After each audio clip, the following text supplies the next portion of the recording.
Hi welcome back to my channel. இந்த வீடியோவில் Transrail Lighting லிமிடெடோட ஐபிஓ ரிவ்யூ தான் பார்க்க போகிறோம். வாங்க வீடியோக்கு போகலாம்.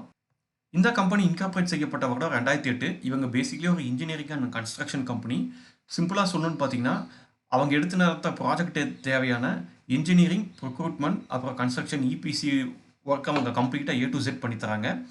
இவங்க பிஸ்னஸை பார்த்தீங்கன்னா 4 வெர்டிகலாக பிரிச்சிருக்காங்க. ஃபர்ஸ்ட் வெர்டிகல் எதுன்னு பார்த்தீங்கன்னா power transmission and distribution. Second business எதுன்னு பார்த்தீங்கன்னா ரயில்வே ப்ராஜெக்ட்ஸ். தேர்ட் பிஸ்னஸ் எதுன்னு பார்த்தீங்கன்னா சிவில் கன்ஸ்ட்ரக்ஷன். ஃபோர்த் ப்ராஜெக்ட்ஸ் எதுன்னு பார்த்தீங்கன்னா போல் அண்ட் லைட்டிங்.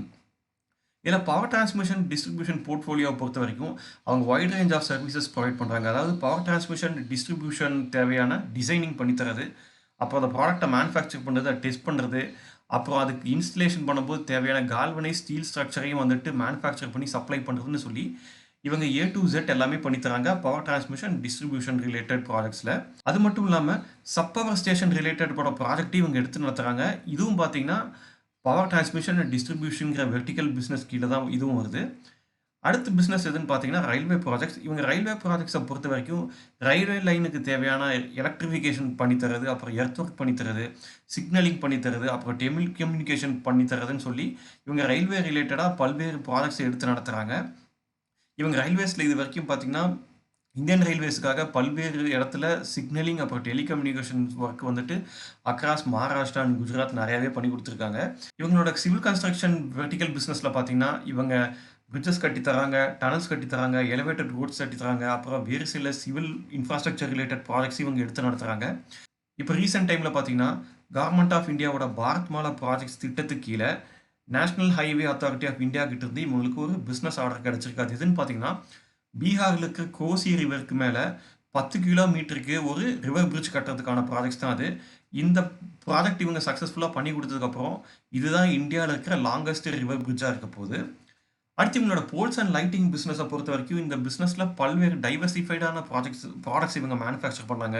அதுவும் குறிப்பாக பார்த்தீங்கன்னா ஐமாஸ்ட், அப்புறம் வந்துட்டு ஸ்ட்ரீட் லைட்டுக்கு தேவையான ஸ்ட்ரீட் போல்ஸை மேனுஃபேக்சர் பண்ணி தராங்க, அப்புறம் லுமினாஸ் மேனுஃபேக்சர் பண்ணி தராங்க, அப்புறம் ஸ்டேடியம்ஸில் வந்து லைட்டிங் செட்டப் பண்ணி தரதை இவங்க பண்ணுறாங்க. பெங்களூரில் இருக்க சின்னசாமி ஸ்டேடியமில் இருக்கிற ஃப்ளட் லைட்ஸை கூட வந்து இவங்க தான் வந்து செட் பண்ணி கொடுத்துருக்காங்க. அப்புறம் டெரிக் ஸ்ட்ரக்சர்ஸ் இவங்க பண்ணி தராங்க. அப்புறம் ரோட் கேண்ட்ரிஸ், அப்புறம் சிக்னேச்சர்ஸும் இவங்க தான் வந்து இன்ஸ்டால் பண்ணாங்க. அதாவது இப்போ ரோட் சைடில் பார்த்தீங்கன்னா இப்போ சென்னை 200 கிலோமீட்டர், பாம்பே 500 கிலோமீட்டர் மாதிரி நம்ம போர்டெல்லாம் பார்ப்போம்ல, அந்த போர்டெல்லாம் வந்து இவங்க தான் வந்து இன்ஸ்டால் பண்ணுறாங்க. ப்ளஸ் வந்து ஃப்ளாக் மாஸ்ட் இன்ஸ்டால் பண்ணி தராங்க. ஃப்ளாக் மாஸ்ட்டுங்கிறது ஒன்றும் கிடையாது. இப்போ நீங்கள் ஏர்போர்ட் வெளியில் பார்த்தீங்கனாலும், இப்போ நீங்கள் சென்னை சென்ட்ரல், இப்போ கோயம்புத்தூர் ஜங்ஷன், மதுரை ஜங்ஷன் மாதிரியான ரயில்வே ஸ்டேஷன் வாசலில் பார்த்தீங்கன்னா ரொம்ப பெரிய ஹைட்டில் வந்து ஒரு பெரிய இந்தியா ஃப்ளாக் ஒன்று பறந்துட்டு இருக்கும். ஸோ அந்த ஃப்ளாக் பறக்கிறதுக்கு தேவையான இந்த ஃப்ளாக் போல் இருக்குது பார்த்தீங்களா, அந்த ஃப்ளாக் மாஸ்டையும் வந்துட்டு இவங்க தான் மேனுஃபேக்சர் பண்ணுறாங்க. அப்புறம் வந்து சோலார் ஸ்ட்ரீட் லைட்ஸ்லையும் இவங்க மேனுஃபேக்சர் பண்ணி இன்ஸ்டால் பண்ணி தராங்க. ஸோ இப்படி இவங்க வந்துட்டு பல்வேறு ப்ராஜெக்ட்ஸை வந்து இவங்க எடுத்து நடத்துகிறாங்க. இதுதான் இவங்க பேசிக்காக பண்ணுற பிஸ்னஸ். ஏஸ் ஆஃப் டுடே பார்த்தீங்கன்னா இந்த கம்பெனி கிட்டத்தட்ட 58 கண்ட்ரீஸில் இவங்க பிஸ்னஸ் பண்ணுறாங்க. இன்னைக்கு தேதி வரைக்கும் கிட்டத்தட்ட 200க்கும் மேற்பட்ட பவர் டிரான்ஸ்மிஷன் அப்புறம் டிஸ்ட்ரிபியூஷன் ப்ராஜெக்ட்ஸ் இவங்க எடுத்து நடத்தியிருக்காங்க. இந்த கம்பெனிக்கு 4 மேனுஃபேக்சரிங் யூனிட் இருக்குது. இது எல்லாமே குஜராத் அப்புறம் மகாராஷ்டிரா ஸ்டேட்ஸில் இருக்குது. ஸோ இப்போது இந்த கம்பெனியோட ஐபிஓ டீட்டெயில்ஸ் பார்த்துக்கலாம். இந்த ஐபிஓ மூலமாக கம்பெனி திரட்ட போகிற மொத்த பணத்தோட மதிப்பு எவ்வளோன்னு பார்த்தீங்கன்னா 838 கோடி. ஐபிஓ 19th டிசம்பர்லேருந்து 23rd டிசம்பர் வரைக்கும் ஓப்பனாக இருக்கும் அப்ளை பண்ணுறதுக்கு. இதுக்காக கம்பெனி செட் பண்ணியிருக்கிற ப்ரைஸ் பேண்ட் எவ்வளோன்னு பார்த்தீங்கன்னா லோவர் ப்ரைஸ் பேண்டாக 410 ரூபாயும், அப்பர் ப்ரைஸ் பேண்டாக 432 ரூபாயும் செட் பண்ணியிருக்காங்க.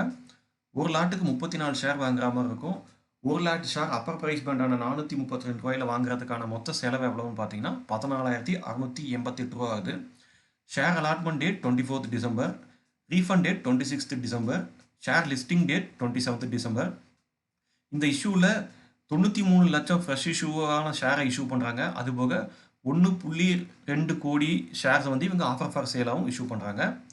போஸ்ட் ஐபிஓ இந்த ஷேரோட மார்க்கெட் கேபிட்டல் எவ்வளோ இருக்குன்னு பார்த்தீங்கன்னா 5,800 கோடியாக இருக்க போகுது. ஸோ இது ஸ்மால் கேப் கம்பெனியாக தான் இருக்க போகுது. ஸோ இன்னைக்கு தேதியில் இந்த ஷேரோட கிரே மார்க்கெட் ப்ரீமியம் எவ்வளோ இருக்குன்னு பார்த்தீங்கன்னா 120 ரூபாயாக இருக்குது. அதாவது அப்பர் ப்ரைஸ் பேண்டில் பார்க்கும்போது ஒரு ஷேர் இன்னைக்கு 552 ரூபாய்னு ட்ரேட் ஆகிட்டு இருக்கு கிரே மார்க்கெட்டில். அடுத்து கம்பெனியோட ஃபினான்ஷியல்ஸ் பார்த்தலாம். ஸோ ஃபினான்ஷியல்ஸை பொறுத்த வரைக்கும் இந்த கம்பெனியோட ரெவன்யூங்கிறது வந்துட்டு வருஷம் இன்க்ரீஸ் ஆகிட்டே போயிட்டுருக்கு. 2022 பார்த்தீங்கன்னா 2,300 கோடி ரெவன்யூ பண்ணிருந்த கம்பெனி 2023 பார்த்தீங்கன்னா 3,170 கோடின்னு சொல்லி இன்க்ரீஸ் பண்ணியிருக்காங்க. அதே மாதிரி 2024 பார்த்தீங்கன்னா ஒரு 1000 கோடி வந்துட்டு ரெவன்யூ எக்ஸ்ட்ராவாக ஜென்ரேட் பண்ணியிருக்காங்க. ஸோ ரெவன்யூங்கிற ஃப்ரம் ஆப்ரேஷனுங்கிறது இயர் ஆன் இயர் இன்க்ரீஸ் ஆகுது. ப்ராஃபிட் ஆஃப்டர் த டேக்ஸ் பார்த்தீங்கன்னா 2022ல வெறும் 65 கோடி தான் இவங்க வந்துட்டு ப்ராஃபிட் பண்ணியிருக்காங்க. இதே 2023ல பார்த்தீங்கன்னா, அது 107 கோடியா உயர்ந்திருக்கு. இதே 2024ல பார்த்தீங்கன்னா, அது டபுள் ஆகி 233 கோடின்னு சொல்லி உயர்ந்திருக்கு. ஸோ ரெவென்யூவும் இன்க்ரீஸ் ஆயிட்டு இருக்கு. ரீசென்ட் இயர்ஸ்ல ப்ராஃபிட் ஆஃப்டர் த டாக்ஸும் இன்க்ரீஸ் ஆயிட்டு இருக்கு. அது போலவே அவங்களோட நெட் ஒர்த் இன்க்ரீஸ் ஆயிட்டு இருக்கு. ஸோ இந்த கம்பெனி ஒரு இன்ஜினியரிங் அண்ட் கன்ஸ்ட்ரக்ஷன் கம்பெனியாக இருக்கிறதுனால இந்த கம்பெனி வந்து பாரோயிங்கிறது வந்து கண்டிப்பாக வந்து மேலே தான் இருக்கும். அதில் எந்த டவுட்டும் கிடையாது. இப்போ ரீசெண்ட் டேஸில் பார்த்தீங்கன்னா 2022ல 460 கோடி இருந்த பாரோயிங்ஸுங்கிறது 2023ல 604 கோடி இன்க்ரீஸ் ஆயிருக்கு. 2024ல 643 இன்க்ரீஸ் ஆயிருக்கு. இப்போ ஜூன் 2024ல 603ன்னு சொல்லி கம்மியாக இருக்கு. இந்த மாதிரி கம்பெனிஸ் எல்லாமே வந்துட்டு என்றைக்குமே டெப்ட் ஃப்ரீயாக இருக்க மாட்டாங்க. எவ்வளோக்கு எவ்வளோ அவங்களுக்கு கடன்கிறது கம்மியாக இருக்கோ அவ்வளோக்கு அவ்வளோ நல்லது. ஸோ என்னை பொறுத்த வரைக்கும் இந்த கம்பெனியோட ஃபினான்ஷியல் பார்த்தீங்கன்னா நல்லாவே இருக்குது. ரெவன்யூவும் இன்க்ரீஸ் ஆகுது, ப்ராஃபிட்டும் இன்க்ரீஸ் ஆகிட்டு இருக்கு. ஸோ அதனால் இவங்க வந்துட்டு இன்னும் பெட்டராக ப்ராஃபிட் பண்ணும்போது இந்த கடனை வந்து இவங்க வந்து எதிர்காலத்தில் குறைக்கிறதுக்கு சான்ஸ் நிறையாவே இருக்குன்னு நினைக்கிறேன். ஸோ அதனால் என்னை பொறுத்த வரைக்கும் ஃபினான்ஷியல்ஸ் பார்க்குறதுக்கு நல்லாவே இருக்குன்னு நான் சொல்லுவேன். அடுத்த அப்ஜெக்டிவ் ஆஃப் த இஷ்யூன்னு பார்த்தலாம். ஸோ அப்ஜெக்டிவ் ஆஃப் த இஷ்யூவை பொறுத்த வரைக்கும் இந்த கம்பெனியோட ஒர்க்கிங் கேபிட்டல் ரிக்வயர்மெண்ட்டுக்கு தேவைப்படுற பணத்தைக்காகவும் அதே மாதிரி ஜென்ரல் கார்பரேட் பர்பஸ்க்காகவும் இந்த இஷ்யூலேருந்து வர பணத்தை இவங்க யூட்டிலைஸ் பண்ணிக்க போகிறாங்க.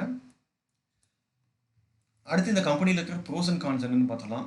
ஸோ நான் ப்ரோஸாக எதுன்னு பார்க்குறேன்னு பார்த்தீங்கன்னா, இந்த கம்பெனிக்கு வந்துட்டு பெரிய அளவு பிஸ்னஸ் வந்துட்டு க்ரோத் செக்டரில் இருக்குது. அதுவும் குறிப்பாக பார்த்தீங்கன்னா பவர் டிரான்ஸ்மிஷன் பிஸ்னஸ்லையும் ரயில்வே செக்டரில், அதுவும் ரயில்வேக்கு தேவையான எலக்ட்ரிஃபிகேஷன் ஒர்க் பண்ணி தர இந்த 2 வெர்டிகளையும் இவங்களுக்கு ஒரு ஸ்ட்ராங் ஃபுட்ஹோல்டு இருக்குது. இந்த 2 செக்டருமே வந்து எதிர்காலத்தில் வந்துட்டு பெரிய லெவலில் வந்துட்டு எக்ஸ்பேண்ட் ஆக போகிற ஒரு செக்டராக தான் நான் பார்க்குறேன். இவங்களோட பிஸ்னஸ் பார்த்தீங்கன்னா ஒரு டைவர்சிஃபைடு பிஸ்னஸாக இருக்குது. இவங்க பவர் டிரான்ஸ்மிஷன்லேயும் இருக்காங்க, ரயில்வே எலக்ட்ரிஃபிகேஷன் பண்ணி தராங்க, அப்புறம் போல் மேனுஃபேக்சரிங், சிவில் கன்ஸ்ட்ரக்ஷன் ஒர்க்குன்னு சொல்லி ஒரு டைவர்சிஃபைடான பிஸ்னஸ் பண்ணி தரனால இவங்க இன்கம்காக ஒரு பர்டிகுலர் செக்டரை வந்து டிபெண்ட் பண்ணி இல்லை. எல்லா பிஸ்னஸ்லேருந்துமே உங்களுக்கு நல்லா ரெவன்யூ வரனால இது வந்து பிஸ்னஸும் டைவர்சிஃபைடாக இருக்குது. அதே மாதிரி டெப்ட் டு ஈக்விட்டிங்கிறது 0.56 இருக்குது, விச் இஸ் நெக்லிஜிபிள். கொஞ்சம் கம்மியான டெப்ட் தான். ப்ளஸ் வந்து இவங்க ரெவன்யூவும் ரீசெண்ட் இயர்ஸ் நல்லா ஜென்ரேட் பண்ணுறாங்க, ப்ராஃபிட்டபுளாகவும் இருக்கிறனால இந்த கம்பெனியில் இதெல்லாம் இந்த மாதிரி விஷயத்தெல்லாம் நான் வந்து ஒரு ப்ரோஸான விஷயமா நான் பார்க்குறேன். இந்த கம்பெனியில் இருக்க கான்ஸான விஷயமா நான் என்ன பார்க்குறேன்னு பார்த்தீங்கன்னா, பவர் டிரான்ஸ்மிஷன் ரிலேட்டட் ப்ராஜெக்ட்ஸ் எல்லாமே வந்துட்டு ஒரு ஃப்ளக்சுவேட் ஆகிற ப்ராஜெக்ட் தான் இருக்கும். இது எல்லாமே வந்து மேக்ரோ எக்கனாமிக்கை டிபெண்ட் பண்ணி தான் இருக்கும். ப்ளஸ் பவர் டிரான்ஸ்மிஷன் அப்புறம் டிஸ்ட்ரிபியூஷன் பிஸ்னஸை பொறுத்த வரைக்கும் இதில் ஆல்ரெடி பெரிய பெரிய பிளேயர்ஸ் வந்து இருக்காங்க, எஸ்டாப்ளிஷ் பிளேயர்ஸ் இருக்காங்க, ப்ளஸ் வந்து எமர்ஜிங் பிளேயர்ஸ் நிறைய பேர் வராங்க. ஸோ இவங்களோட வந்து இவங்க கம்பீட் பண்ணுறது ஒரு சேலஞ்சிங்காக இருக்கும்னு நினைக்கிறேன்.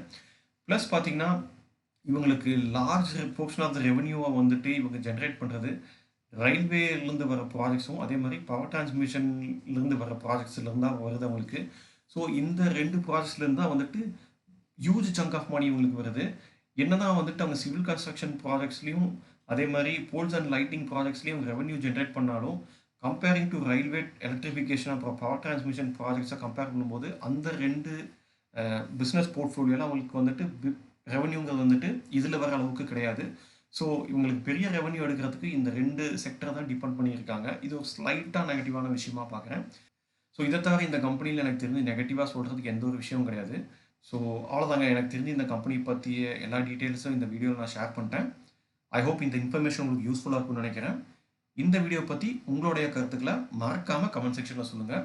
மீண்டும் வேற ஒரு வீடியோவில் சந்திக்கலாம். அது வரைக்கும் பாய்.